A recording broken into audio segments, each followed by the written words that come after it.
யாரையா வந்திருக்கா? நாரத மகாமுனிவர். கூப்பிடுங்க. எவ்வளவு வசந்தா வந்து விட்டார். அப்புறம் ஆச்சு அப்படியே வச்சுட்டாங்க. பாருங்கள் சாமி. பிரம்மச்சாரி பிரம்மச்சாரி வலிக்கு விழலாமா?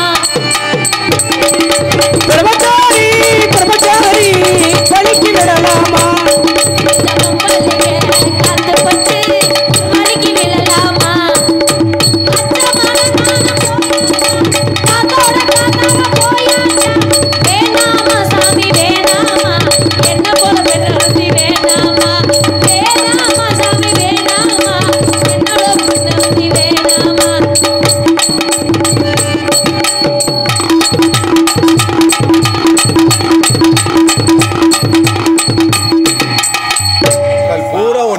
சாமியார்ல இருந்து அவ்வளவு பேரும் பயப்படுறேன். பயப்படல, சாமி உள்ள ரூமுக்குள்ள தனியா கூட்டிட்டு போறேன். உங்கள் இருவருக்கும் சிறப்பான நல்லாசிகள் இன்று போல் வாழ்க வாழ்க வாழ்க. நம்பர் ரூம் வள்ளி அழைத்து வர தங்கச்சி மிளகா பொடி தேக்கையில மஞ்ச பொடி தேக்கையில என் நெஞ்ச தொட்டு தேய்ச்ச உள்ள மஞ்ச பொடி தேக்கையில என் நெஞ்ச தொட்டு தேய்ச்ச உள்ள தண்ணி தொட்டு தேகம் வெள்ளம் கண்ணு தொடும் காலுக்கு கண்களுக்கு நல்ல பதில் சொல்லு உள்ள மஞ்ச பொடி தேக்கையில நெஞ்ச தொட்டு தேய்ச்ச உள்ள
மாமே கை தட்டிட்டாரு. அண்ணே மாமா அவரு. அப்படியா? ஆமா அண்ணே. எனக்கு மாமானா உனக்கு மாமா தான். நான் உன்னை கேட்டனா கேட்டனா நீ எனக்கு என்ன வேணும்? தங்கச்சி. அப்புறம் என்ன? சரி, என்ன விஷயமா கூப்பிட்டீங்க? நம்ம இடத்துக்கு இவர் வந்திருக்காரு, தேவக்கோட்டையில இருந்து ஆள் வந்திருக்காரு. தேவக்கோட்டையில இருந்து இங்க எதுக்கு வந்தா? யாருல இருந்துமா? மேல இருந்துனா? மேலோகத்துல இருந்து. மேலோகத்துல இருந்து யாரு? நாரத மகாமுனிவர். ஆத்தாடி, எவ்வளவு பெரிய விஷயத்தை சாதாரணமா சொல்ற. சாமியை பாத்தீங்களா? நான் பார்க்கணுமா இல்லையா? பார்க்கலாமே. சாமியை கூப்பிடுங்க. ஏ வாங்க சாமி வாங்க. அடிடா எடுபட்ட வேலை. ஏ வாங்க சாமி வாங்க. ஏ வாங்க சாமி.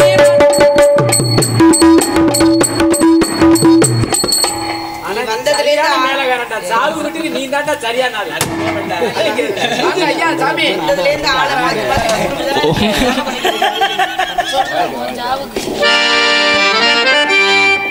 வருகே தவமுனிகே வனமந்த மகரிஷியே.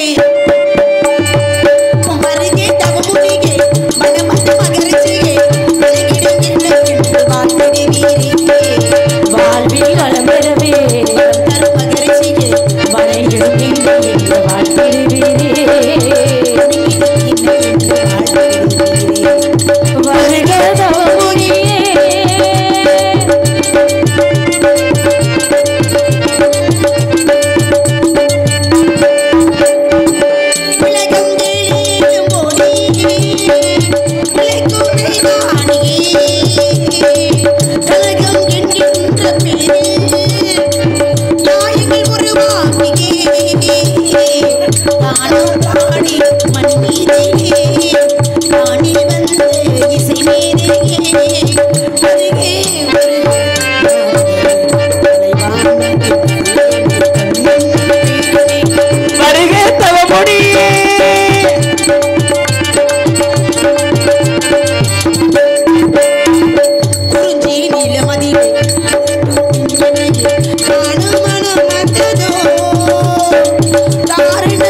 மெய்தான் அரும்பை விதிர் விதைத்து கைதா தலை வைத்து கண்ணீர் ததும்பை கருத்துடன் விடுத்த கண்மணியே காவிய பொன்மணியே அருமையான வணக்கம், அழகான வணக்கம், அன்பான வணக்கம், இதமான வணக்கம், இனிமையான வணக்கம்.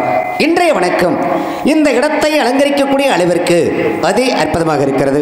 இருந்த போதிலும் ஒரு தாயை எப்படி வணங்க வேண்டும், ஒரு தந்தையை எப்படி வணங்க வேண்டும், ஒரு குருவை எப்படி வணங்க வேண்டும், ஒரு தெய்வத்தை எப்படி வணங்க வேண்டும், வரக்கூடிய விருந்தினர்களை எப்படி வணங்க வேண்டும் என்பதற்கெல்லாம் வரைமுறைகள் இருக்கின்றது என்று சொன்னால், ஒரு கரும்பு எடுத்துக்கொண்டோமானால் அந்த கரும்பிற்கே 3 வித சுவை கொடுத்திருக்கிறான். முதல்கடி கசப்பு, நடுக்கடி இனிப்பு, கடைசிக்கடி உப்பு. முதல்கடி கசப்பு என்று சொன்னால் அந்த கொழுத்து அடைப்பதை கடித்து சாப்பிட்டால் அது கசப்பு தன்மையாக இருக்கும். நடுவில் உழைப்பதை கடித்து சாப்பிட்டால் அது இனிப்பு சுவதாக இருக்கும். கடைசியில் வந்து தூர்ப்பாகத்தை கடித்து சாப்பிட்டால் அது உப்பு சுவதாக இருக்கும். இப்படி ஒரு கரும்பிற்கே 3 வித சுவை கொடுத்திருக்கும் பொழுது என்னை வணங்கி வரவேற்றிருக்கின்றாய். தாயாக எடுத்து வணங்கினாயா, தந்தையாக எடுத்து வணங்கினாயா, குருவாக எடுத்து வணங்கினாயா, தெய்வமாக எடுத்து வணங்கினாயா, அல்லது விருந்தினராக எடுத்து வணங்கினாயா, எப்படி வணங்கினாய் என்று தெரிந்து கொள்ளும் வகையிலே மரமத மரத்திலேறி மரமதை தொழில் வைத்து மரத்தினால் மரத்தை குத்தி மரமத மரத்தை கண்டு மரமத வழியே சென்று வளமனை கேகும் போது மரம் அது கண்ட மாதர் மரமன் மரமெடுத்தார். இப்படிப்பட்ட வரவேற்பை நீ எனக்கு தராவிட்டாலும் நீ தந்த இந்த வரவேற்பு மிகவும் அற்புதமானது. என்னை வரவேற்ற உன்னை வாழ்த்துவது கடமை அல்லவா? ஆகையால் பூ போலே உன் புன்னகையில் உலகினை கண்டேனம்மா, பூ போலே உந்தன் புன்னகையில் உலகினை கண்டேனம்மா, என் கண்ணில் கண்ணில் மணியே, என் உயிரே உயிரே ஒளியே, பூ போலே உன் புன்னகையில் உன் உலகினை கண்டேனம்மா.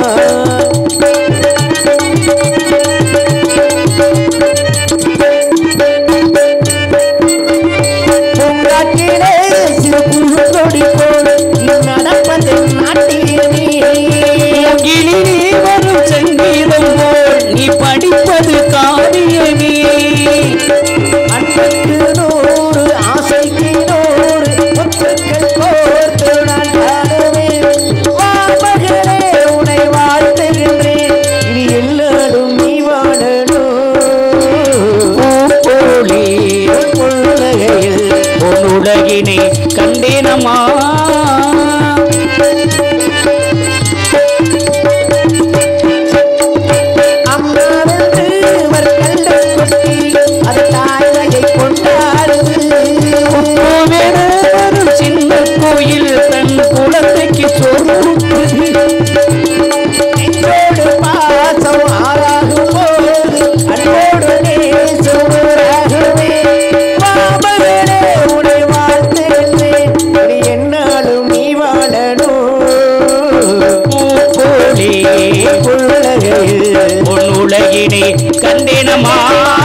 நன்றி நன்றி. கைதட்டி உள்ளங்களுக்கு நன்றி நன்றி. வெள்ளை கலை கொடுத்து வெள்ளை பணி உண்டு வெள்ளை தாமரைகள் பெற்றிருப்பாள்.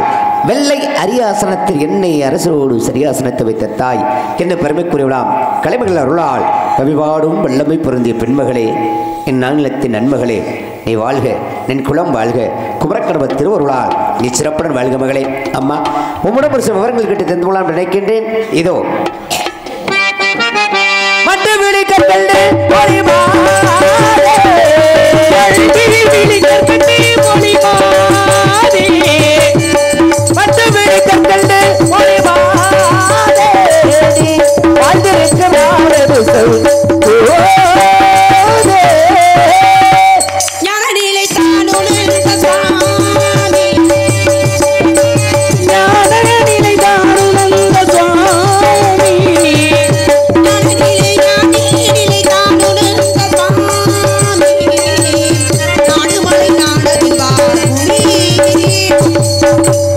மேற்கு பவளமலை வேங்கடன் நேர்வடக்காம் ஆர்க்க விவர அணிகளுக்காம் பார்க்கோள் தெற்கு புனாகிடத்துகள் 20 காதமன தொண்டை நாடக நாட்டு என்னும் பெருமைக்குரிய நாட்டில் பிறந்த பெண்மகளை விடுபட்டு வரையும் கனை போல சொல்லி சுவைகூட்டி சுருக்காக சுந்தர தமிழிலே 11 செந்தமிழ் பெண்ணே, அழகு, அறிவு, அமைதி இம்மூன்றும் ஒருங்கே அமையப்பெற்ற அரணங்கே குறிஞ்சி, முல்லை, மருதம், நெய்தல், பாலை என்று சொல்லக்கூடிய 5 வகை நிலங்களிலே 12 ஆண்டுக்கு ஒருமுறை பூக்கும் என்று சொல்வது அதிசயமாக குறிஞ்சி மலர்.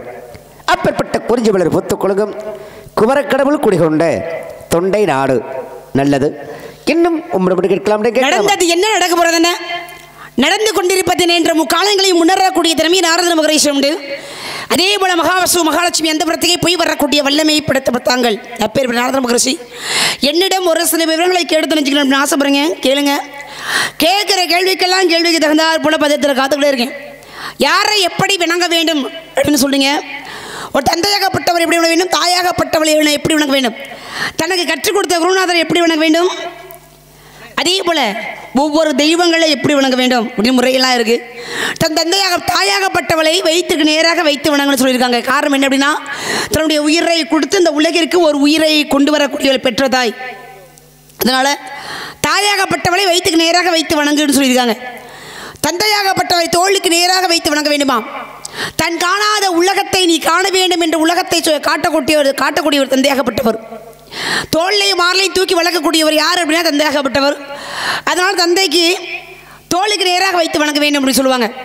அதே போல் தனக்கு கற்றுக் கொடுத்த குருநாதரை நாவிற்கு நேராக வைத்து வணங்கு. காரணம் என்ன அப்படின்னா, நல்ல கல்விகளை போதிக்கக்கூடிய தன்மை குருவிற்கு மட்டுமே உண்டு.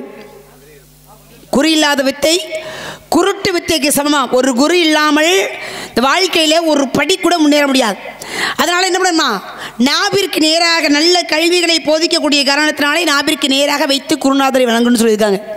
அதே போல் நாரத மகரிஷி உங்களை உள்ளன்போட ஒரு நாரதரை எப்படி வரவேற்பு கொடுக்கணுமோ அதே போல் உள்ளன்போட வரவேற்பு கொடுத்து வாங்க அப்படின்னு சொல்லியிருக்கேன்.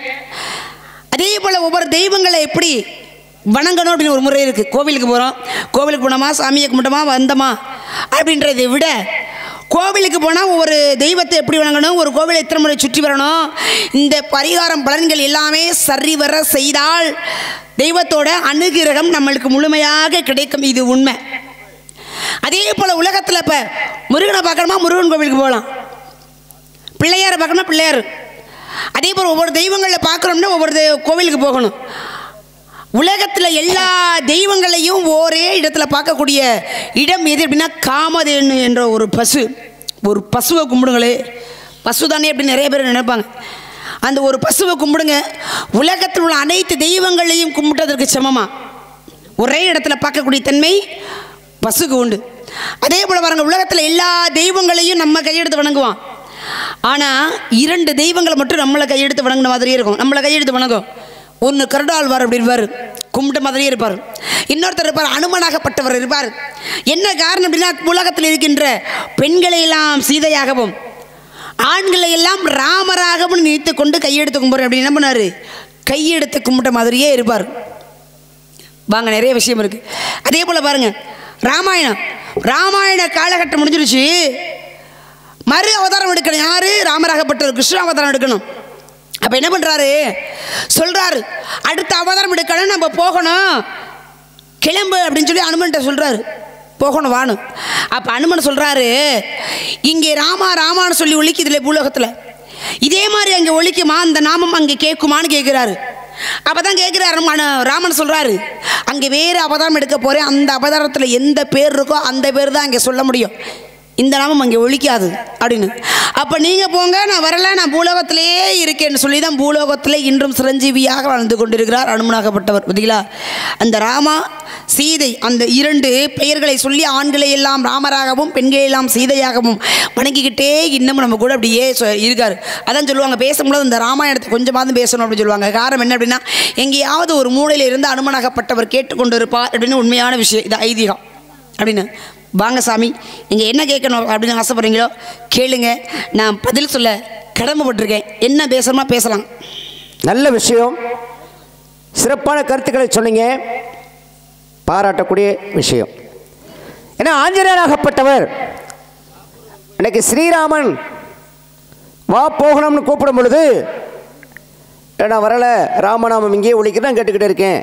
இன்னொரு விஷயம், கூட்டத்தோட கூட்டமாக இருந்து ஏதோ ஒரு மூலையில் கேட்டுக்கிட்டு இருப்பதாக ஒரு ஐதீகம் இருப்பதாக சொன்னீங்க. உண்மைதான். இப்போ ராமாயணத்தை பற்றி பேசுகிறோமோ, அதை கருத்து சொல்கிறோமோ, என்ன பண்ணுறோம் அப்படிங்கிற விஷயத்தை அவர் கூட்டத்தோட கூட்டமாக இருந்து கேட்பதாக ஒரு ஐதீகம் இருக்கிறது. உண்மை. இப்படிதான் பாருங்க, துளசிதாசராகப்பட்டவர் தன்னுடைய சீடர்களுக்கு ராமாயணத்தில் நடந்த விஷயத்தை பற்றி பிரசங்கம் பண்ணிக்கிட்டு இருக்கார், சொல்லிக்கிட்டு இருக்கிறார். அப்போ அவர் சொல்லும் பொழுது என்ன சொல்றார் அப்படின்னா, தன்னுடைய சீடர்களுக்கு, ஆஞ்சநேயராகப்பட்டவன் அசோகவனத்திற்கு சென்று சீதையை பார்க்கும் பொழுது அங்கு பூத்திருந்த மலர்கள் எல்லாமே சிவந்த நிற மலர்களாக இருந்தது அப்படின்னு தன்னுடைய சீடர்களுக்கு துளசிதாசர் சொல்லிக்கிட்டு இருந்தார். பாருங்க, கூட்டத்திலிருந்து ஒரு உருவம் வருது. அப்போ வந்த உடனே துளசிதாசரை பார்த்து கேட்கிறார், துளசிதாசரே, நீ சொல்வது பொய், அங்கு இருந்தது சிவந்த நிற மலர்கள் அல்ல, வெண்மை நிற மலர்கள் அப்படின்னு கூட்டத்திலிருந்து வந்தவர் சொன்னார். அப்போ துளசிதாசர் கேட்கிறாரு, அங்கு சென்றது ஆஞ்சநேயன், ஆனால் நீங்க இங்க வந்து கேட்குற, நீங்க யாரு அப்படின்னு கேட்கிறார். அந்த ஆஞ்சநேயன் நான் தான் அப்படின்னு கூட்டத்திலிருந்து எழுந்து வந்தவர் சொன்னார்.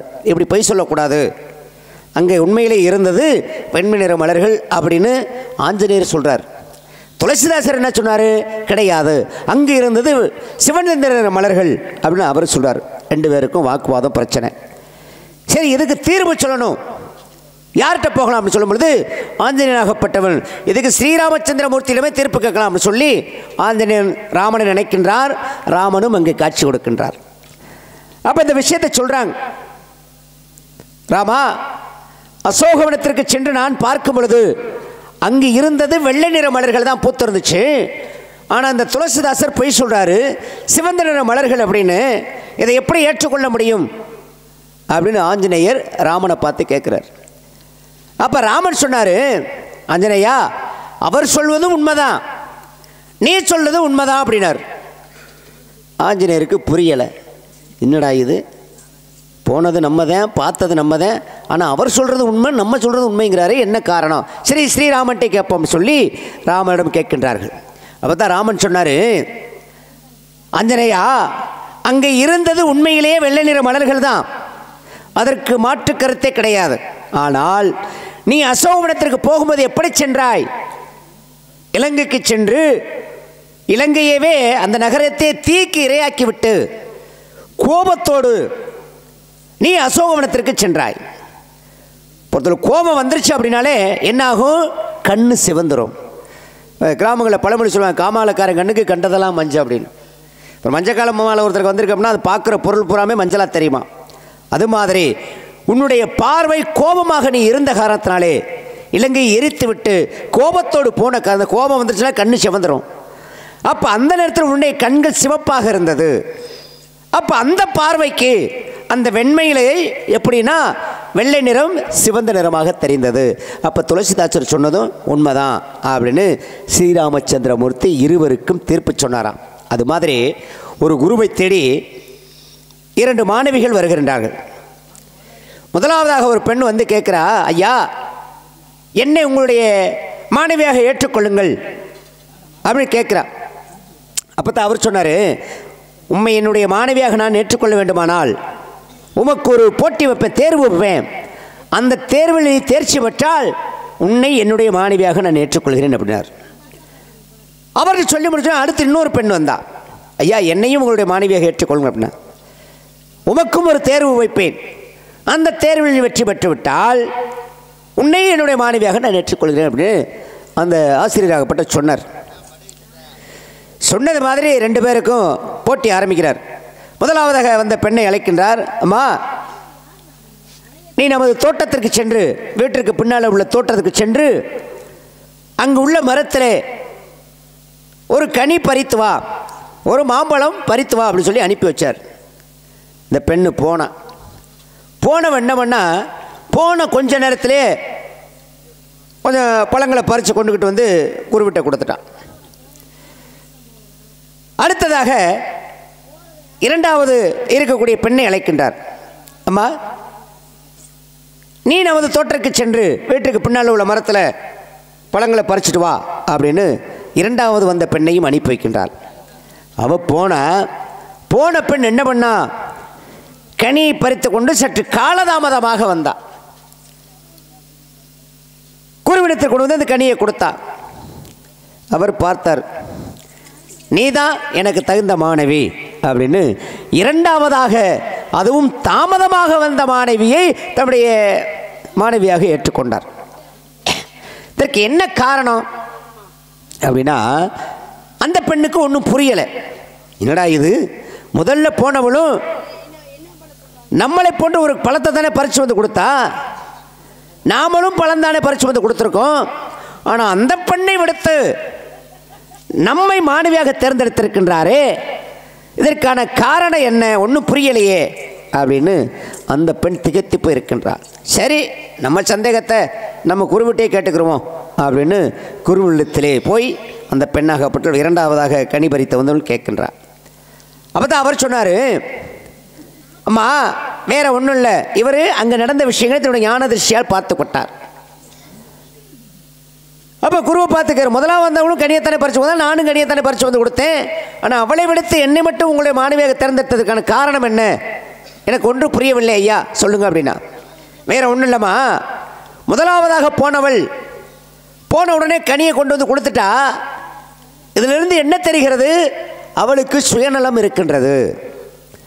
2வதாக சென்ற நீ அந்த மரத்திற்கு கீழே இருந்த செடி கொடி முள்ளு கல் அனைத்தையும் சுத்தப்படுத்தி விட்டு, என சுத்தம் சுகம் தரும் அப்படி சொல்லுவாங்க. சுகாதார முறையில் இருக்கணும் அப்படிங்கிற விஷயத்தில் நீ என்ன பண்ண, அந்த இடத்தை நன்றாக சுத்தப்படுத்தி விட்டு அங்கு இருக்கக்கூடிய மரத்தில் இருக்கக்கூடிய பழங்கள் நமக்கு மட்டும் பயன்பட்டால் பத்தாது, அது பிறருக்கும் பயன்படட்டும், வர்றவங்க போகிறவங்க நல்லா எந்த கஷ்டமும் இல்லாமல் பறித்து சாப்பிட்டு போகட்டும் அப்படிங்கிற நல்ல எண்ணம் உன்னிடம் இருக்கிறது. அந்த நல்ல எண்ணம் உன்னிடம் இருந்த காரணத்தினால தான், அதாவது பொதுநலம் இருக்கின்றது. முதலாவதாக சென்றவள் நம்ம சாப்பிட்டா போதும் அப்படின்னு நினச்சி அவள் பழத்தை பறித்து கொண்டு கொடுத்துட்டா. அப்போ அவளிடம் சுயநலம் இருக்கின்றது, உன்னிடம் பொதுநலம் இருக்கின்றது. அதனால தான் உன்னை என்னுடைய மாணவியாக நான் தேர்ந்தெடுத்தேன். இதில் இன்னொரு விஷயம், சொல்லக்கூடிய விஷயம் என்ன அப்படின்னா, தான் கற்ற வித்தைகளாகப்பட்டது, கல்வியாகப்பட்டது தன்னோடு அழிந்து விடக்கூடாது. அது அந்த கல்வியாகப்பட்டது பிறருக்கும் பயன்பட வேண்டும். நம்ம மட்டும் தெரிஞ்சுக்கிட்டா போதுமா, அது எல்லாத்தையும் தெரிஞ்சுக்கிறணும் அப்படிங்கிற ஒரு நல்ல எண்ணம் முன்னிடம் இருக்கக்கூடிய காரணத்தினால தான் உன்னை என்னுடைய மாணவியாக நான் ஏற்றுக்கொண்டேன் அப்படி சொல்லி குருவாகப்பட்டவர் சொன்னாராம். பாருங்கள், அப்போ நான் முதல் சொன்னது மாதிரி அந்த இடத்துல வெள்ளை நிற மலர்கள், சிவந்த நிற மலர்கள், சுயநலம் பொதுநலம் அப்படிங்கிற காரணத்தினால சுகாதாரமும் இருக்க வேண்டும். அப்படிங்கிற காரணத்தினால உன்னை பற்றி சில விஷயங்கள் தெரிஞ்சு கொள்ளலாம் அப்படின்னு. தந்தையின் பெயர் நம்பிராஜன், தாயின் பெயர் நங்கை மோகினி, உம்முடைய பெயர் வள்ளி, உடன் பிறந்தார் 7 பேர்.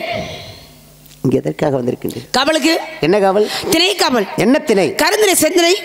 கருந்தினை யாருக்கு? சிந்தனை யாருக்கு? கருந்தினை எங்களுக்கு, செந்தினை முருகனுக்கு. காவலுக்கு வந்து காவலை எப்படி பார்த்துக்கிட்டு இருக்கீங்க? காவல் நல்ல முறையில் காவல் பார்த்துக்கிட்டு இருக்கேன். எப்படி நல்ல முறை? ஆளும் சோன்னு சொல்லி காவல் பார்த்துக்கிட்டு இருக்கேன். கல்லை வச்சு விரட்ட வேண்டியானே. கல்லை வச்ச எங்க அப்பா சொல்லியிருக்காரு, கல்லை வச்சு விரட்ட கூட சொல்லால விரட்டணும் அப்படின்னு சொல்லியிருக்காரு. அதனால ஆளோதம் சோன்னு சொல்லி சொல்லால வரக்கூடிய பறவைகள் எல்லாத்தையும் விரட்டிக்கிட்டு இருக்கேன். ஏன்னா ஒரு காலத்துல வில்லால் அடித்தான் அச்சுவனாகப்பட்டவன். எதற்காக? பாசுபத கணையை பெற வேண்டும் அப்படிங்கிற பெறுவதற்காக. பிரம்பால் அடித்தான் அரிமர்த்தன பாண்டியனாகப்பட்டவன். ஏன் பிட்டுக்கு மண் சுமக்கும் பொழுது சிவபெருமான் என்ன பண்ணா, குறுக்கு மறுக்குமா அணைய கட்டவிடாம விளையாட்டு காமிச்சுக்கிறேன். அதனால பிரம்பால் அடித்தான். செருப்பால மிதித்தான் திண்ணப்பனாகப்பட்டவன். அவன் 63 நாயன்மார்களை பிடுங்கி வைக்க போறான் தெரியல. அதனால பாதரட்சையோட தன்னுடைய சிவனுடைய கண்ணை வைத்து மறைத்தான். அதனால கண்ணப்ப நாயனார் அதனால வந்துச்சு. ஆனா சொல்லால் அடித்தான் நக்கீரனாகப்பட்டவன். எப்படி? நெற்றிக்கண் திறப்பினும் குற்றம் குற்றமே என்று சொல்லி சொல்லால் அடித்தார். நெற்றிக்கண் திறப்பினும் குற்றம் குற்றமே அப்படிங்கிற சொல்லால் அடிச்சான். எப்படி வில்லால அடிச்ச அர்ச்சுனன் அழியல, செருப்பால மிதிச்ச திண்ணப்பன் அழியல, அதே மாதிரி சொல்லால் அடிச்சா பாரு நக்கீரனாகப்பட்டவன், அவன் மட்டும் எரிஞ்சு சாம்பலானா. இருந்தாலும் என்ன பண்ணாங்க, அது மாதிரி நான் பறவைகளை சொல்லால விரட்டு அப்படின்னு சொல்லலாமா? இருந்தாலும் அவனுக்கும் திருமுருகாற்றுப்படை ஏற்றுவதற்கான ஒரு சிறப்பு கிடைத்தது. யாருக்கு?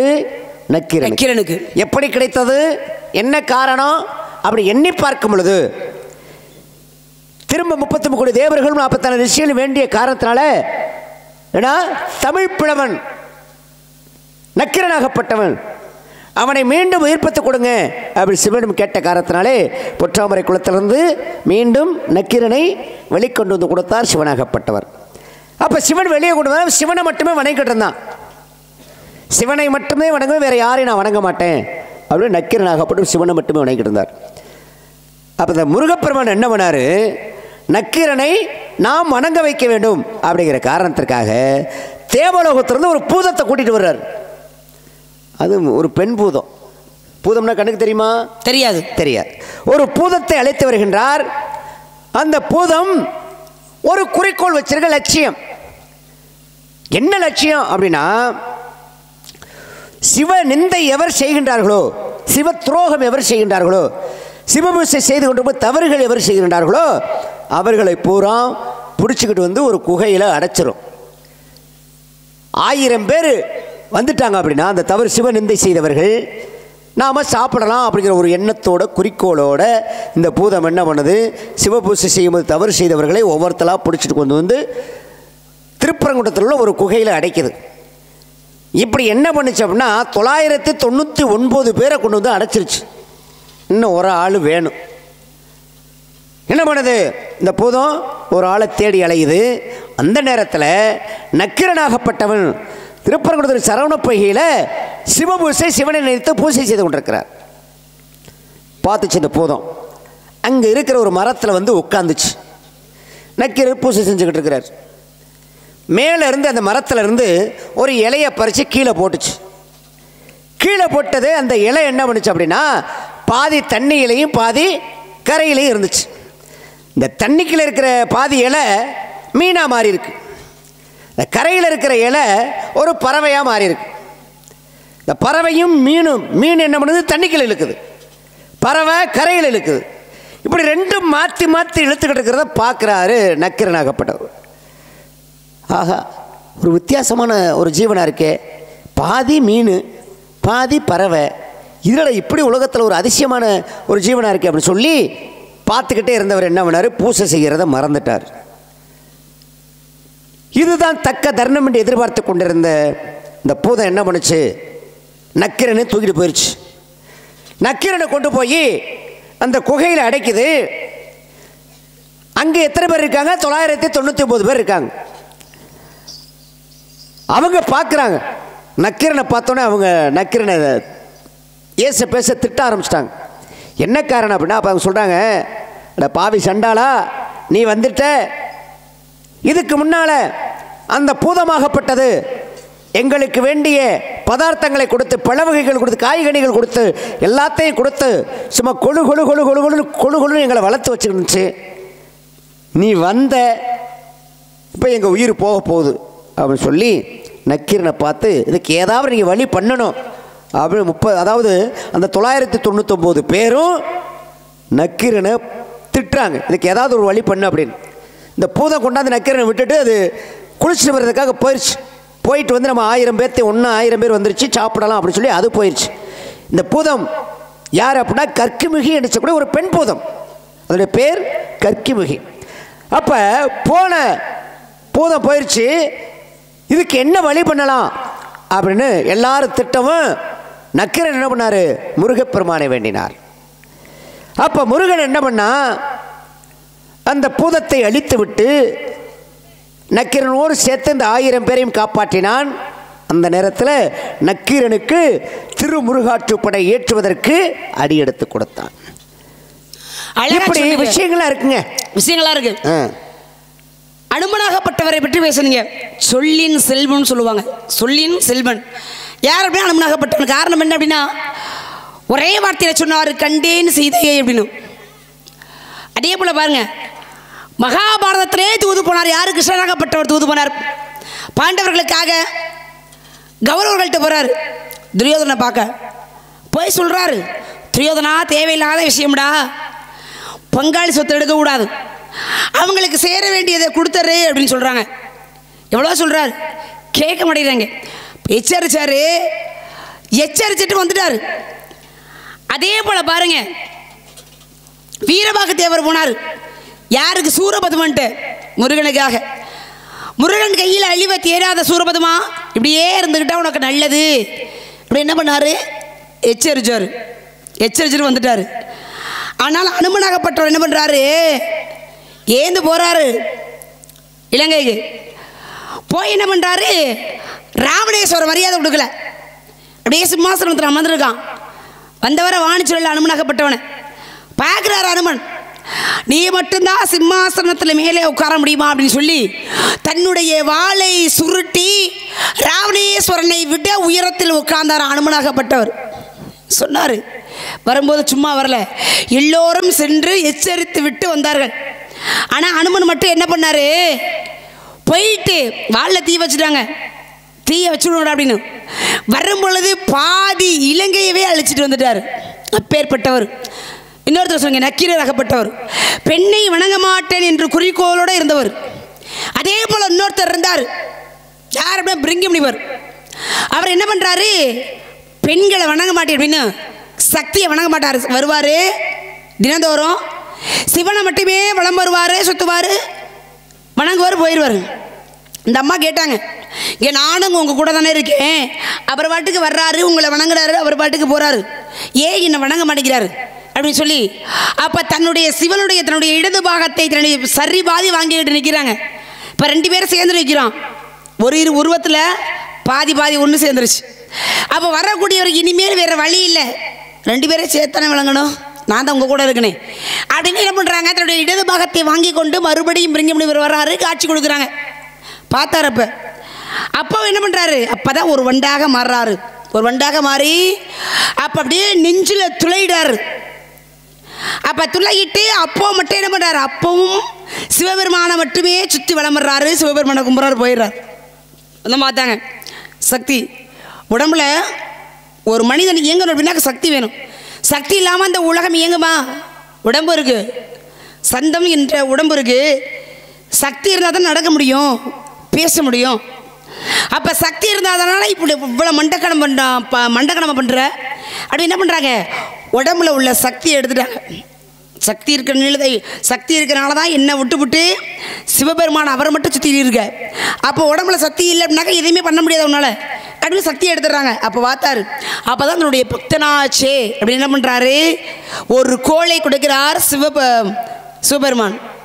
அப்படி நெஞ்சில் துளை போட்டு அப்படி கோடு போட்டு மலம் வந்து சுற்றி வழங்கிய காரணத்தினாலே பரங்கி மலையாக இருந்து இன்று திருச்செங்கோடாக பெயர் பெற்றது. பரங்கி மலையாக இருந்து அதை மருவி திருச்செங்கோடு கோடு போட்டு வழங்கிய காரணத்தினால் திருச்செங்கோடு என்று பெயர் பெற்றது. அவர் அப்படிதான் பெண்ணை வணங்க மாட்டேன் அப்படி சொல்லி என்ன ஆச்சு, சிவபெருமானை மட்டுமே சுற்றி மலம் வந்தார். இருந்தாலும் ஒரு சிறப்பு உண்டானுச்சு இங்கே. அதே போல் எத்தனையோ முனிவர்கள் எத்தனையோ பெண்களை பார்த்துருக்காங்க, எத்தனையோ நல்ல விஷயங்கள் நிறைய நடந்திருக்கு. குந்தி தேவியை பார்த்தாரு யாரு, துர்வாச முனிவர். பார்த்து 5 மந்திரங்களை சொல்லிக் கொடுத்தாரு. பணிவிடை செய்கிறார். மிச்சம் 5 மந்திரங்களை சொல்லிக் கொடுக்குறாங்க. அந்த மந்திரங்களை சொல்லிக் கொடுத்த காரணத்தினால் தன் கணவரோடு கூடி குழந்தை பெற முடியாது. அப்போ என்ன பண்ணுறா, ஒவ்வொரு தெய்வங்கள் மூலமாக ஒவ்வொரு பிள்ளைகளை வாங்கிக்கிட்டா. அப்போ ஏற்கனவே பாருங்கள், ஒரு முனிவருக்கு நல்லது செஞ்ச காரணத்தினாலே அவர் கொடுத்த வரம் அப்படி. கடைசியில் அவளுக்கு என்ன பண்ணுச்சு, தனது புத்திரர்களை பெற்றார்கள். தனக்கு மட்டும் கிடையாது, தன்னுடைய தங்கையான மாத்திரைக்கும் 2 நகுலன் சகாதவன் என்ற 2 புத்திரர்கள் பிறந்தார்கள். அதே போல் என்ன பண்ணுற, கைகேயி பார்க்குற துர்வாச முனிவருக்கு அதே பணிவிடை செய்கிறா. பணிவிடை செய்யும் பொழுது அப்படியே ஆழ்ந்த உறக்கத்தில் இருக்கார், தியானத்தில். இப்போ என்ன பண்ணுறா, என்னாச்சும் தெரியலையே, காற்று எதுவுமே வரலையே, அமைதியாக இருக்காரு அப்படின்னு ஆசையில் கையை வச்சு பார்க்க சாபம் கொடுத்தாரு. எப்படியும் உன்னுடைய கை கட்ட வரலாம் இரும்பா போகட்டும் அப்படின்னு. அப்போ தான் சுவாமி நான் தெரியாமல் செஞ்சுட்டே என்னை மன்னிச்சிருங்க சிறுபொழித்தனமாக. எனக்கு திருமணம் நடக்குமே, திருமணம் நடந்தாக்க கை இப்படி இரும்பா இருந்தாக்க யார் என்னைய கட்டிக்கு வா அப்படின்னு கேட்டா. அப்போ தான் சொன்னார், அப்படிதான் சொன்னார் முனிவர். கொடுத்த சாபம் வரமா மாறியது. எப்படி வரமா மாறியதுனாக்க, நீ எப்போ நினைக்கிறாயோ அப்போ மட்டும் இந்த விரலாகப்பட்டது இரும்பாக மாற கடவுதுன்னு சொன்னார். அந்த விரலாகப்பட்டதை வைத்து தசரத சக்கரவர்த்தியினுடைய கணவனான தசரத சக்கரவர்த்தியோட உயிரை காப்பாற்றினார் இங்கே போர்களத்தில். அப்போ ஒரு முனிவரை சந்திச்சாங்க. முனிவர் கொடுத்த வரம் அதை இட்டு தன்னுடைய கணவன் உயிரை காப்பாற்றிருச்சு. எத்தனையோ பேர் இருக்காங்க. அதே போல் பாருங்கள், நீங்கள் 30 தேவிகள்கிட்ட கொண்டு போய் இரும்பு கடையில் கொடுத்தீங்க, வறுக்க முடியல. பூலோகத்தில் இருக்க சாதாரண அனுஷியா தேவி வறுத்து கொடுத்தாங்க. அப்படி உங்களை பார்த்த காரணத்தினாலே, வறுத்து கொடுத்த காரணத்தினால அவளுக்கு பெருமை சேர்ந்ததா இல்லையா? 30 தேவர்கள் போனாங்க. எல்லாரையும் குழந்தைகளை மாற்றி தத்தாத்திரேயர் என்ற தெய்வம் உருவாக காரணமாக இருந்தது. எல்லாமே ஒவ்வொரு முனிவர்களால் நடக்கப்பட்டது. அதே போல் நீங்கள் என்ன சந்தித்திருக்கீங்க, உங்களால் எனக்கு என்ன நடக்கும், நல்லது நடந்தால் சந்தோஷம். ஏன் அப்படின்னாக்கா, நாரது கால் வைத்திடமெல்லாம் கழகம்னு சொல்லுவாங்க. பேரை சொன்னாவே கழகம். அப்பேற்பட்டவர் நீங்கள் நல்லது செய்வீங்களா? உங்கள் தலையெழுத்தே சரியில்லாமல் ஊர் உலகம் பூரா தன்னுடைய தகப்பட்டே சாபத்தை வாங்கிக்கிட்டு ஊர் உலகமே கெதின்னு சுற்றிக்கிட்டே இருக்கீங்க. நீங்கள் என்ன சந்திச்சிருக்கீங்க, நல்லது நடந்தால் ரொம்ப சந்தோஷம். இல்லை என்ன நடக்க போதும் தெரியல, என்ன நடந்தாலும் சந்திப்போம் வாங்க. நல்ல விஷயம். ஏன்னா சொல்லின் செல்வன் ஆஞ்சநேயனாகப்பட்டவன். ஏன்னா எனக்கு சொன்னா எல்லாரும் ஒவ்வொரு திசைக்கும் போனாங்க சீதையை தேடி. வர்றவங்க என்ன பண்ணுறாங்க, இங்கே பார்த்தேன் அங்கே பார்த்தேன் தெரிஞ்சிச்சு தெரியல அப்படிங்கிற ஒவ்வொரு விஷயத்தை சொல்கிறாங்க. அப்போ இதை பார்த்து அந்த சொல்லக்கூடிய விஷயங்களை கேட்டு ராமனாகப்பட்டவன் மிகவும் மனமர்த்தம் அடைகின்றார், மனம் வேதனைப்படுகிறார். அந்த நேரத்தில் ஆஞ்சநேயனாகப்பட்டவன் இப்படி போய் நம்ம சொல்லக்கூடாது அப்படி விஷயத்தை கண்டேன் சீதையை கற்பனைக்கிணையால் அப்படின்னா, ஏன்னா அந்த சொல்லுக்குள்ளேயே எல்லா விஷயமும் அடங்கி போச்சு. அவள் கற்பனை தவறாமல் இருக்கின்றாள், நான் பார்த்து வந்தேன் அப்படிங்கிற விஷயத்தை சுருக்கமாக கண்டேன் சீதையை கற்பனைக்கிணையால் அப்படின்னா. அப்போ ராமருக்கு ரொம்ப சந்தோஷம் வந்துச்சு.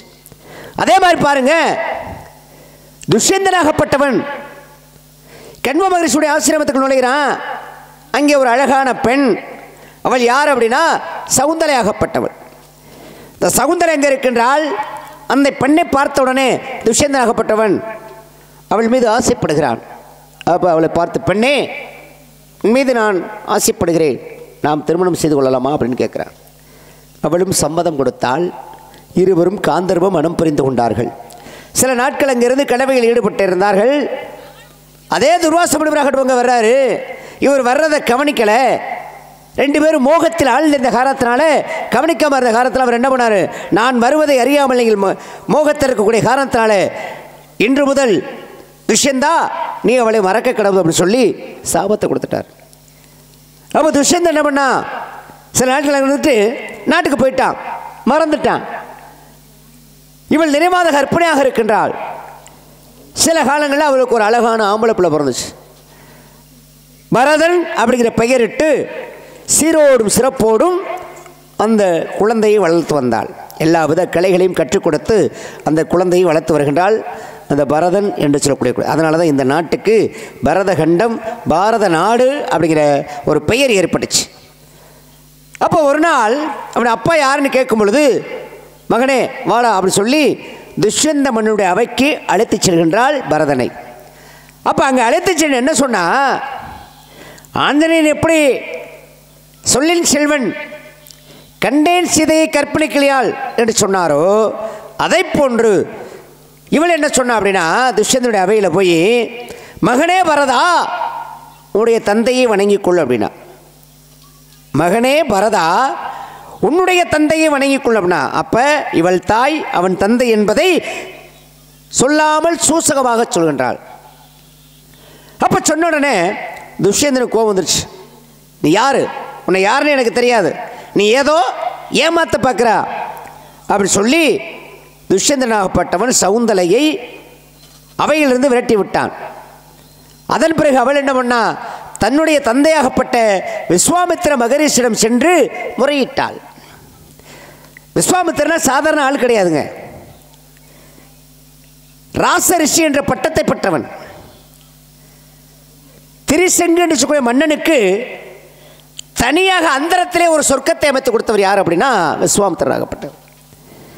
பிரம்ம ரிஷி பட்டம் பெற்றவன். நான் யாருக்கு அடிபணிய மாட்டேன் அப்படி சொல்லி பிரம்ம ரிஷி பட்டம் பெற்ற அந்த விஸ்வாமித்திரர் என்ன பண்ணார், தன்னுடைய மகளுக்காக, மகள் வந்து முறையிட்டு விட்டாலே கேட்டு விட்டாலே அப்படிங்கிற காரணத்துக்காக துஷ்யந்த மன்னனுடைய அவைக்கு சென்று, துஷ்யந்த மன்னா என்னுடைய மகளை ஏற்றுக்கொள், உன்னை மண்டியிட்டு வணங்கிக்கிறேன் அப்படி சொல்லி அன்று மண்டியிட்டு வணங்கி துஷ்யந்தனிடம் விஸ்வாமித்திரராகப்பட்டவர் கேட்டுக்கொள்ள. அன்னைக்கு பாருங்க, ஒரு பெண்ணாகப்பட்டவள் தன்னுடைய கணவன் வீட்டிலிருந்து வாழா வெட்டியாக வந்து தந்தை வீட்டில் தாய் வீட்டில் இருக்காங்க அப்படின்னா எந்த ஒரு தகப்பனும் தன்னுடைய பெண்ணை எப்படியாவது மாப்பிள்ளை காலில் கையில் விழுந்து வாழ வைக்கணும் அப்படிங்கிற ஒரு நல்ல எண்ணம் தான் பெண் பிள்ளையை பெற்ற தகப்பனுக்கு இருக்கும். அதுதான் உண்மை. இது இன்னைக்கு இல்லை, அந்த காலத்திலேயே விஸ்வாமித்திரர் பெரிய மகரிஷி தான். அப்புறம் இப்படி விஸ்வாமித்திரர் என்ன பண்ணார், நான் யாருக்கும் அடிபணிய மாட்டேன்னு சொன்ன விஸ்வாமித்திரர் தன்னுடைய மகளாகப்பட்ட சகுந்தலைக்காக துஷ்யந்த மன்னனிடம் சென்று மண்டியிட்டு வேண்டிக் கொண்டான். அதன் பிறகு அவன் சகுந்தலையை ஏற்றுக்கொண்டான். ஏன்னா சகுந்தலை யார் அப்படின்னா விஸ்வாமித்திரனுடைய அந்த தவத்தை கலைப்பதற்காக தேவலோகத்திலிருந்து மேனகையாகப்பட்டவள் வருகின்றாள். அந்த மேனகைக்கும் விஸ்வாமித்திரருக்கும் பிறந்தவள் தான் சகுந்தலை. சாகுந்தம் என்று சொல்லக்கூடிய பறவை வளர்த்த காரணத்தினாலே இவளுக்கு சகுந்தலை அப்படிங்கிற ஒரு பெயர் ஏற்பட்டுச்சு. இப்படி நீங்கள் சொன்ன மாதிரி அந்த சொல்லுக்குள் சூசகம் எத்தனை விஷயங்கள் இருக்கு. ஐயா என்னது, என்ன சொல்றீங்க? ஓஹோ, ஏன்னா ஆத்து மணலை எண்ணினாலும் அர்ச்சுனன் மனைவிகளை எண்ண முடியாது அப்படின்வாங்க. இந்த அப்படி இடி இடிக்கும் போது அர்ச்சுனன் சொல்றாங்க என்ன காரணம் அப்படின்னா, அந்த வருண பகவானுக்கு அன்னைக்கு அர்ச்சுனனாகப்பட்ட உதவி செய்தான். என்ன உதவி? அர்ச்சுனனுக்கு அதிக, அதாவது ஒரு யாகம் நடத்துகிறாங்க அப்படின்னா யாகத்தில் நெய் இது அதிகம் பயன்படுத்திட்டாங்க அப்படின்னா மந்த நிலை ஏற்படும். அந்த சுவாசத்தை ஏற்படுத்தினது அந்த மந்த நிலை ஏற்பட்ட காரணத்தினால அவனுக்கு அந்த அக்னி பகவானுக்கு, அதாவது வர்ண பகவானுக்கு அந்த அக்னியை சாப்பிட வேண்டும் அப்படிங்கிற அந்த ஒரு எண்ணம் இருந்துச்சு. அப்போ இதுக்கு தீர்வு என்னடாம்னா காண்டபவனத்தை எரிச்சாத்தான் அந்த மந்த புத்தி போகும் அப்படின்னாங்க. அப்போ காண்டபவனத்தை எரிக்கணும். இந்த காண்டவனத்தை எரிக்கணுமா, அதுக்கு என்ன பண்ணா அவன் அக்னி, அதாவது வர்ண பகவான் என்ன பண்ணா மழை பொழிந்து கொண்டே இருந்தான். மழை பெஞ்சுன்னா நெருப்பு எப்படி அணைஞ்சிட்டு போயிரும்ல. அப்பத்தான் இந்த காண்டவனத்தில் அந்த அக்னி பகவானை வேண்டிக் கொள்கிறான். யார? அர்ச்சுனனை. இந்த வர்ண பகவான் அப்படி மழை பெய்து பெய்து என்னை, அதாவது எரிய விடாமல் அமர்த்திடுறேன், அதுக்கு ஒரு நீ தான் வழி பண்ணணும் அப்படின்னு சொல்லி அர்ச்சுனனை வேண்டிக் கொள்கின்றான். அர்ச்சுனன் என்ன பண்ணான், அவனுடைய காண்டிப வனத்தினா, அதாவது காண்டிப வில்லால் என்ன பண்ணுறான், அம்புமலை கட்டி அந்த காண்ட வனத்தை பார்க்க, அதாவது பாதுகாக்கின்றான், அக்னிக்கு உதவி செய்கின்றான். அப்போ அந்த அக்னி எரியும் பொழுது என்ன ஆகுது அப்படின்னா அங்கே இருக்கக்கூடிய நாகங்கள் எல்லாமே சாகுது. அதில் ஒரு பாம்பு என்ன பண்ணுது, தன்னுடைய பிள்ளை குட்டியை வந்து மண்ணுக்குள்ள புதைச்சி வெளியே அனுப்பி வைக்குது. அதை தப்பிச்சு வந்தது தான் எங்கே போய் தஞ்சமடைகிறது, கர்ணன்கிட்ட இருக்கிறது. கர்ணன் கடைசியில் நாகாஸ்திரம் அடிச்சக்கூடியது. அப்போ சல்லியன் சொல்கிறான், கர்ணா, அர்ச்சுனனுக்கும் கர்ணனுக்கு போர் நடந்துகிட்டு இருக்கு. அர்ச்சுனுக்கு தேரோட்டி கண்ணே, கர்ணனுக்கு தேரோட்டி சல்லியன். சல்லியன் சொல்லிட்டே அவனை நெஞ்சுக்கு குறி வைரா அப்படின்னா, இவன் என்ன பண்ணா தலைக்கு குறி வச்சான். அப்போ கிருஷ்ணன் என்ன பண்ணார், தன்னுடைய தேர் சாரை அப்படி இந்த தேரை அப்படின்னு தன்னுடைய பார்த்து அப்படி அமுக்கினார். தேர் கொஞ்சம் கீழே இறங்கிச்சு. அது தலைக்கு வந்தது, தலையோடு அடிச்சுட்டு போயிடுச்சு. அந்த இடத்துல பாருங்க, அம்புமலை பொழிகிறான் கர்ணன் மேலே. யார்? அர்ச்சுனாகப்பட்டவன். உயிர் மட்டும் போகலை. அப்போ கண்ணனை பார்த்து கேட்குறான் அர்ச்சுனே, கண்ணா இத்தனை அம்புமலை பொழிகின்றேன், கர்ணனுடைய உயிர் போக மாட்டேங்குது, என்ன காரணம் அப்படின்னு. அங்கே தர்ம தேவதை அவனுடைய உயிரை போக விடாமல் பாதுகாத்து கொண்டிருக்கிறான். கண்ணை தேரை விட்டு இறங்கிட்டார். இறங்கி கர்ணன்ட்ட போகிறார். கர்ணன்ட்ட போய், கர்ணா நீ செய்த புண்ணியங்கள் அனைத்தையும் எனக்கு தானமாக கொடு அப்படின்னு கேட்குறார். தானம் வேறு, தர்மம் வேறு. தர்மம்னா எந்த பிரதிபலனும் எதிர்பாராமல் நம்மளை கொடுக்கறது. ஒருத்தர் வர்றாங்கன்னா இருந்தாங்க அப்படி கொடுத்துட்டு போயிடுறது. தானம் என்பது கேட்டு பெறுவது, எனக்கு அதை கொடு, இதை கொடு அப்படின்னு. அப்போ தானமாக அவன் செய்த தர்மங்கள் புண்ணியங்கள் அனைத்தையும் கண்ணன் கேட்டான். கர்ணன் என்னன்னா கடைசியில் உயிர் போகக்கூடிய நேரத்திலையும் இந்தா பிடி அப்படின்னு சொல்லி தன்னுடைய புண்ணியங்கள் அனைத்தையுமே தானமாக கொடுத்துட்டான். அப்போ அந்த நேரத்தில் கர்ணனுக்கு தன்னுடைய விஸ்வரூப காட்சியை கொடுத்தான் கண்ணனாகப்பட்டவன். இதை ஒரு நேரத்தில் கர்ணனுடைய தந்தையாகப்பட்ட சூரிய பகவான் என்ன பண்ணுறான், சிவபெருமான்கிட்ட போய் கேட்குறான், என்னுடைய பிள்ளை என்ன தவறு செய்தான்? கொடை வள்ளல் என்ற பெயர் பெற்றான். கர்ணன் சாதாரண ஆள் கிடையாது, கொடை வள்ளல். எல்லாத்துக்கும் நல்லதானே செஞ்சான், அவன் ஏன் இப்படி அழிவதற்கு காரணம் என்ன அப்படின்னு சிவன்கிட்ட கேட்கும்போது, அப்போ தான் கொடை வள்ளல் தான், அவன் செய்த புண்ணியங்கள் அனைத்தையும் கர்ணன் தானமாக கொடுக்கல. அதாவது தானமாக தான் கொடுத்தான், தர்மமாக கொடுக்கல. ஏன்னா கேட்டு தானே, கண்ணன் தானே கேட்டு வாங்கித்தானே போனார். அதனால அவனுக்கு சொர்க்கத்தில் இடமில்லை, நரகத்துக்கு போனான். அங்கே போய் பார்க்கும்பொழுது என்னாச்சு, பசி. யாருக்கு? கர்ணனுக்கு. அப்போ யமதர்மனை பார்த்துக்க, எனக்கு இந்த பசி ஏற்படுறதுக்கு என்ன காரணம் அப்படின்னு. அப்போ அவன் செய்ததில் எல்லா தானங்களும் செய்தான், அன்னதானம் செய்யலை. அப்போ உன்னுடைய அந்த ஆட்காட்டி விரலை எடுத்து உன்னுடைய வாயில் வச்சுக்க, உன்னுடைய பசி தீரும் அப்படின்னு சொல்லி யமதர்மன் சொன்னார். அப்போ விரலை வச்சான், பசி தீர்ந்துச்சு. அதுக்கு என்ன காரணம், அன்னைக்கு அன்னதானம் யாருக்கு பண்ணலை, ஆனால் ஒரு அந்தணன் வரும்பொழுது பசிக்குது அப்படின்னு கேட்கும்போது, அதோ அங்கே அன்னச்சத்திரம் இருக்குது அப்படின்னு ஆட்காட்டி விரலால் சுட்டி காட்டினான். அந்த சுட்டி காட்டிய காலம் அந்த விரலை வச்சோடனே அந்த கோர பசி கர்ணனுக்கு நீங்கியது. இப்படி கர்ணன் அப்படின்னு எடுத்துக்கிட்டோம்னாலே 4 பேர் போகிற பாதையில் போகணும், 4 பேர் மெச்ச வாழணும். யார் யார் போன பாதையில் போகணும்? அப்பர் சுந்தரர், அதாவது மாணிக்க வாசகர், திருஞான சம்பந்தர். 4 பேர் மெச்ச வாழணும். மாதா, பிதா, குரு, தெய்வம். இப்போ பாருங்க, கர்ணனுக்கு இந்த 4 பேருமே உதவலை. தாயாகப்பட்ட குந்தி தேவி நீங்க சொன்ன மாதிரி ஆரம்பத்திலே பிள்ளை குளிகை கொடுத்தா சொல்லி முடிச்சிடறேன். குளிகையை வாங்கினா துர்வாச முனிவர் இருக்கு வரட்டும். சரி பேசுங்க. இல்லையா சொன்னதுனால நான் பேசுனேன். இல்லைன்னா பேசுங்க. இல்லை கேட்டார், பேசுங்க. நீங்க பேசுங்க. எப்படி சொல்லவா? அப்படி சொல்லட்ட, கேட்டதை முழுதாக சொல்லுமா இல்லையா?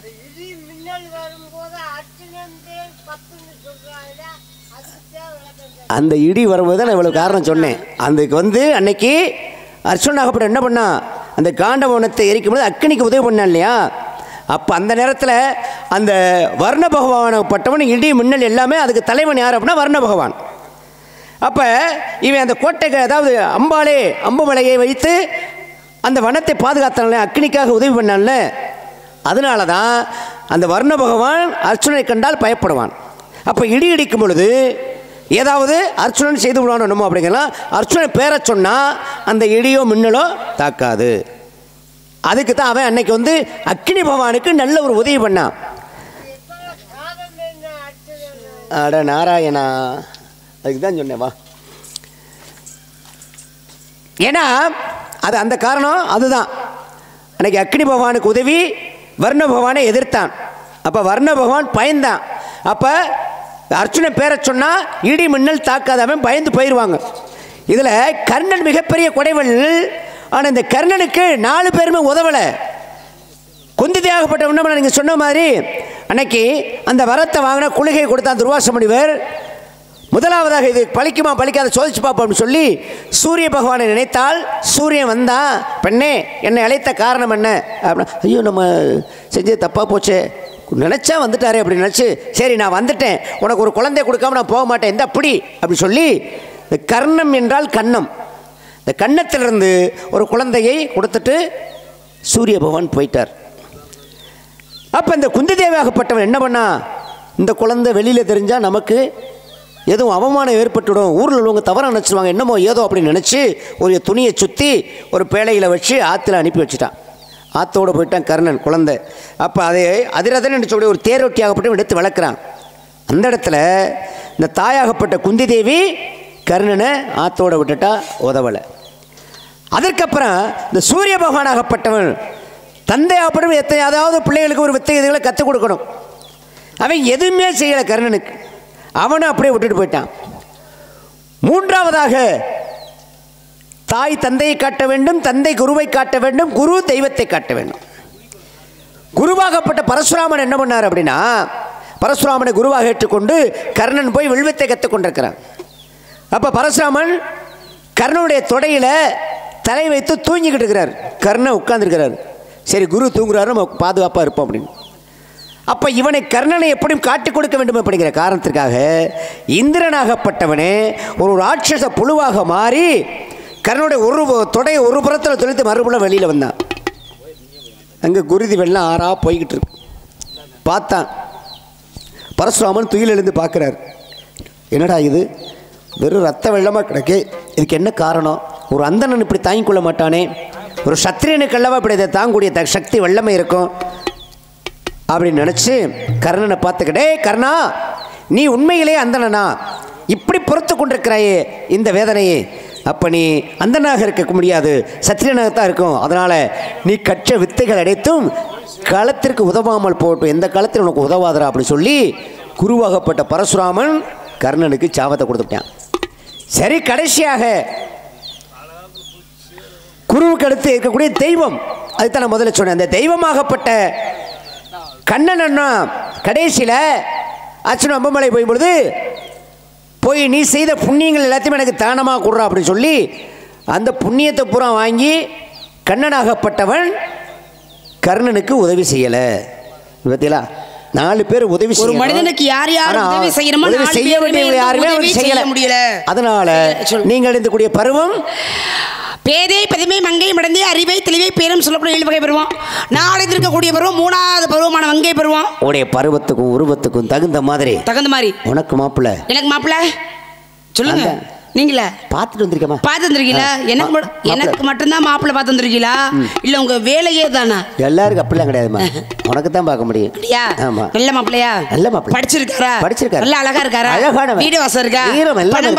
எல்லாமே இருக்குமா? பணம் காசு வச்சிருக்காரா? 1 வீடா 2 வீடா? அப்புறம் மாப்பிள்ளை பேரை சொல்லுங்க, புடிச்சா கட்டுவா. 6 வீடு வச்சிருக்கேன். அப்படியா? ஆமா 6 வீடு இருக்கா? அப்போ சொல்லுங்க, வாடகை வீட்டு கூட பொழைச்சுக்கலாம்.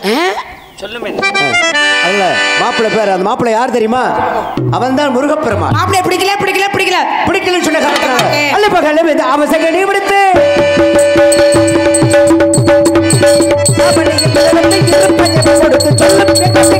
கூட்டி கொடுப்பது எங்கள் கோத்திரத்தின் முறையோ.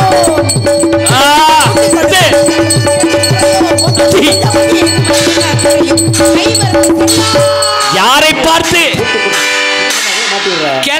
யாரை பார்த்து கூட்டிக் கொடுப்பது கூறிவிட்டாய், நாகரிகத்தை யாபத்தம் இல்லாமல் பேசிவிட்டாய். அறிவிலார்க்கு அறிவையும் அன்பிலார்க்கு அன்பையும் பண்பிலார்க்கு பண்பையும் இப்படி எல்லாருக்கும் கூட்டிக் கொடுப்பதற்கு மேல சூரிய ஸ்தமனத்துக்கு உண்மை அந்த முருகனுக்கு கருமல் கட்டாவிட்டால் நான் நாரதம் அல்ல, இந்த மாறல் வந்து கூட முடிச்சும் அல்ல. இது சத்தியம், இது சத்தியம். நான் சென்று வருகிறேன். நாராயண நாராயண. சிங்க நடை போட்டு சிகரத்தில் ஏறு. பெட்டிக்காரை வாங்க, சத்தியமா சொல்லுங்க, சிங்க நடையா?